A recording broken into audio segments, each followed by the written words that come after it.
네, 안녕하세요. 오늘은 잠언 12장 1절부터 12절 말씀 같이 보도록 하겠습니다. 앞에 10장에 이어서 여기 12장에서도 의인과 악인을 비교하고 있습니다. 먼저 1절 먼저 보도록 하겠습니다. 훈계를 좋아하는 자는 지식을 좋아하거니와 징계를 싫어하는 자는 짐승과 같으니라. 지혜가 있는 자는 훈계와 지식을 좋아한다고 했습니다.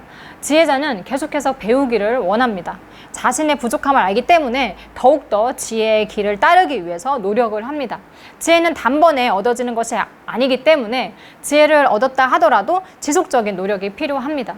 우리가 예수님을 구주로 믿는다 해도 우리의 성품이 바로 예수님의 성품처럼 변하지는 않잖아요. 그런 것처럼 훈계가 우리에게 필요한 거죠. 잘못된 길로 들어섰을 때 바로 그것을 알게 해줘야 지혜의 길에서 벗어나지 않고 올바른 길로, 지혜의 길로 계속 갈 수 있습니다. 하지만 지혜 없는 자는 이 징계를 싫어합니다. 그는 자신의 잘못은 기억하지 못하고 자신이 받은 징계에 분노하고 부당하다고 생각을 합니다. 그래서 그를 짐승과 같다라고 표현한 것인지도 모르겠어요. 짐승은 자신의 잘못을 뉘우치고 돌아보고 후회하고 그런 반성할 이성이 없기 때문입니다. 모든 인간은 죄를 안 짓고 살지 못하죠. 인간의 죄된 본능이 너무 강하기 때문입니다.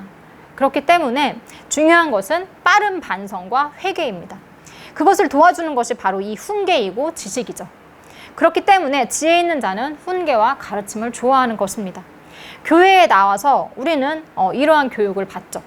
교회에서 보내는 시간을 봉사하는 거고 아니면 교제하는 시간, 이런 시간으로만 채우면 안 됩니다.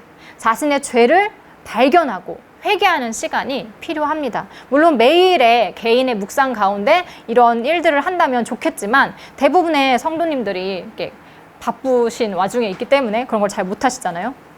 그렇기 때문에 이 교회 안에 와서라도 정말 그런 시간들이 꼭 필요하지 않나 생각을 합니다. 하나님께 복 받는 얘기도 너무 좋지만 그것만으로 우리의 삶은 절대 바뀌지 않습니다. 그리고 바뀌지 않는 신앙인은 도태되어서 하나님으로부터 떠나기, 멀어지기 쉽죠. 두 번째 2절 말씀 보도록 하겠습니다. 선인은 여호와께 은총을 받으려니와 악을 꾀하는 자는 정죄하심을 받으리라.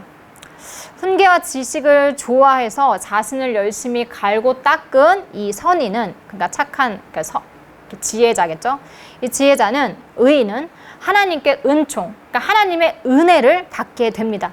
하나님의 은혜 중 가장 큰 것은 아마도 죄의 용서일 것입니다. 하나님께서는 회개하는 자를 불쌍히 여기시고 용서하신다고 했습니다. 정죄하지 않으십니다. 그것이 하나님의 사랑입니다. 하나님의 자녀된 자로 우리가 가져야 할 여러 가지 것들이 있겠지만 가장 어려운 것이 용서인 것 같아요. 여러분은 자신의 자녀를 잔혹하게 죽인 사람을 용서할 수 있나요? 우리는 절대 그럴 수가 없죠. 하나님 입장에서 보면 우리들은 모두 그렇게 용서받을 수 없는 그런 죄를 지은 사람들입니다. 그럼에도 하나님은 우리의 회개에 용서로 응답해 주십니다. 그것이 얼마나 큰 은혜인지 우리는 알아야 합니다. 이러한 회개의 특권은 아무나 누릴 수 있는 것은 아니겠죠. 예수님을 믿는 척하는 것이 아니라 정말 예수님을 진정으로 믿는 자만이, 그래서 그 믿음을 행하는 자만이 누릴 수 있는 것입니다.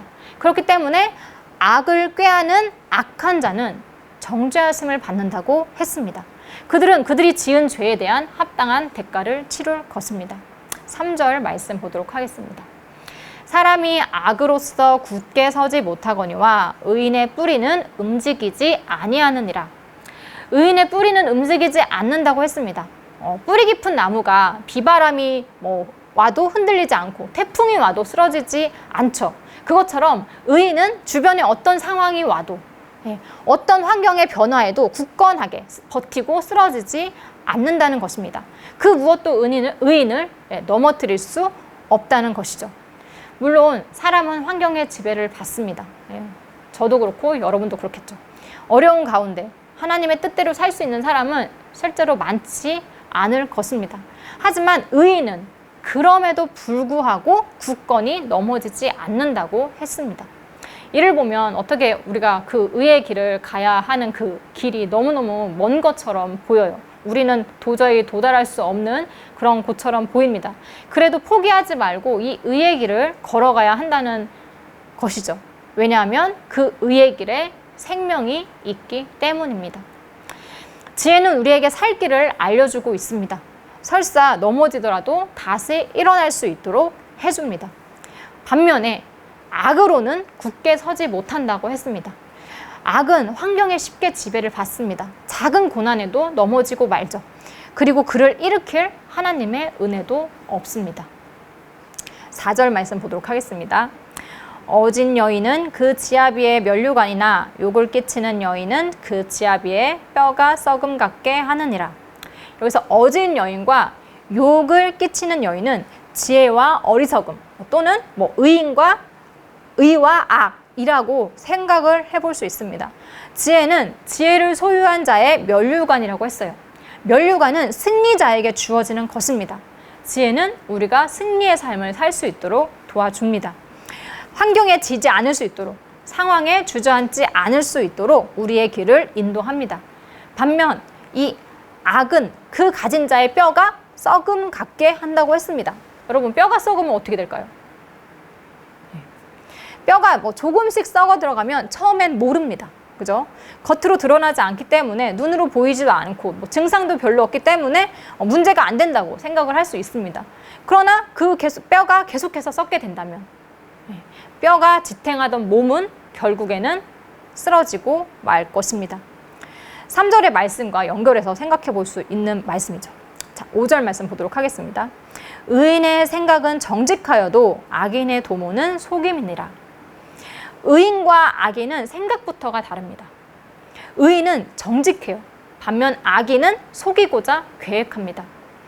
때로는 우리 주위에 이해하기 힘든 그런 존재들이 많이 있습니다. 머리를 회전이 잘못된 방향으로만 이렇게 뛰어난 사람이 있어요. 우리가 가진 상식이 통하지 않는 사람들이 있습니다. 그 이유는 이 머릿속이, 그러니까 근본적인 사상이 다르기 때문입니다. 의인은 정직하게 사는 것이 상식이에요. 그래서 그렇기 때문에 하나님과의 관계에 있어서도 또 이웃과의 관계에 있어서도 정직하게 말하고 정직하게 행동을 합니다. 그런데 악인은 속이는 것이 상식이에요. 그들 입장에서는 오히려 속는 사람이 어리석은 거죠. 이렇게 기본 바탕이 다르기 때문에, 그 생각이 다르기 때문에 서로가 이해하기 어려운 것이죠. 6절 말씀. 악인의 말은 사람을 엿보아 피를 흘리자 하는 것이거니와 정직한 자의 입은 사람을 구원하느니라. 자, 의인과 악인은 말하는 것이 또 다릅니다. 생각이 다르니 당연히 그 생각을 표현하는 말도 다르게 나오겠죠. 악인의 그의 속성에 따라서 사람을 엿보아서 피 흘리게 한다고 했습니다. 악인의 말은 사람을 상처 입혀요. 말로 사람을 죽일 수도 있음을 우리는 압니다. 반면에 정직한 자의 말은 사람을 구원한다고 했습니다. 그들은 말로 상처 입은 사람들을 치유할 수 있는 것이죠. 7절 말씀. 악인은 엎드려져서 소멸되려니와 의인의 집은 서 있으리라. 악인과 의인은요, 그 결과가 다릅니다. 의인의 집은 서 있을 거라고 했죠. 그리고 악인의 집은 소멸한다고 했습니다. 하나님께서는 사람의 행위한 대로 보응하십니다. 의로 쌓은 집은 하나님께서 인정을 하십니다. 하지만 악으로 쌓은 집은 무너뜨리십니다. 최근에 지구촌 곳곳이 홍수로 어려움을 당하고 있죠. 집들과 건물들이 많은 물에 휩쓸려 무너지는 모습들을 뉴스를 통해서 보셨을 겁니다. 열심히 모아서 집을 샀는데 그게 홍수로 다 떠내려간다. 한번 생각을 해보세요. 마음이 무너지죠. 그런데 우리의 인생 마지막에 내가 힘들게 쌓아놓은 것들이 다 사라진다라고 이렇게 생각을 하면 어떠실 것 같아요? 악인의 최후가 바로 그렇게 허무한 것이 될 것이라는 거죠. 8절 말씀. 사람은 그 지혜대로 칭찬을 받으려니와 마음이 굽은 자는 멸시를 받으리라. 악인과 의인은 그의 행위대로 평가받습니다. 사람은 자신의 지혜대로, 즉 지혜를 가진 만큼 칭찬을 받을 것입니다.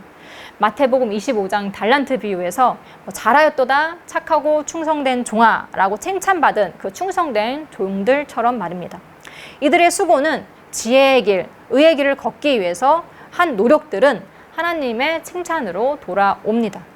그러나 마음이 굽은 자, 이 마음이 삐뚤어진 자, 악인은 멸시를 받을 것이라고 했어요. 즉 그들의 행위는 업신여김을 받을 것입니다. 악인이 지혜를 하찮게 여겼던 것처럼 하나님 또한 그들의 행위를 하찮게 여길 것입니다. 이것이 정직한 자와 속이는 악인의 최후입니다. 9절 말씀, 비천히 여김을 받을지라도 종을 부리는 자는 스스로 높은 채하고도 음식이 핍절한 자보다 나으니라. 이 말씀은 사람을 의식하는가 아닌가의 문제입니다. 남들이 어떻게 보든 실속을 차리는 자, 그리고 사람들 앞에서는 높은 채하고 싶어하고 없는데도 있는 척하고 싶어하는 자, 이 둘을 비교를 하고 있는 거죠. 여러분은 둘 중에 어떤 게 더 낫다고 생각을 하십니까? 성경은 지혜자는 전자가 더 낫다고 말씀을 하고 있습니다. 즉 사람들이 자신을 어떻게 보든 상관하지 않고 설사 업신여김을 당한다 할지라도 종을 부리는 자가 더 낫다는 것이죠. 여기서 종을 부린다는 것은 주인의 위치에 있는 것이고 또 살림이 넉넉함을 의미합니다. 그리고 사람에게 업신여김 당하는 것이 어떻게 보면 하나님께 업신여김 당하는 것보다는 훨씬 낫죠. 누군가는 명예를 목숨보다 귀히 여길 것입니다. 옛날에 양반들이 많이 그렇게 했었죠. 체면 차리다 굶어 죽는다고요. 그죠?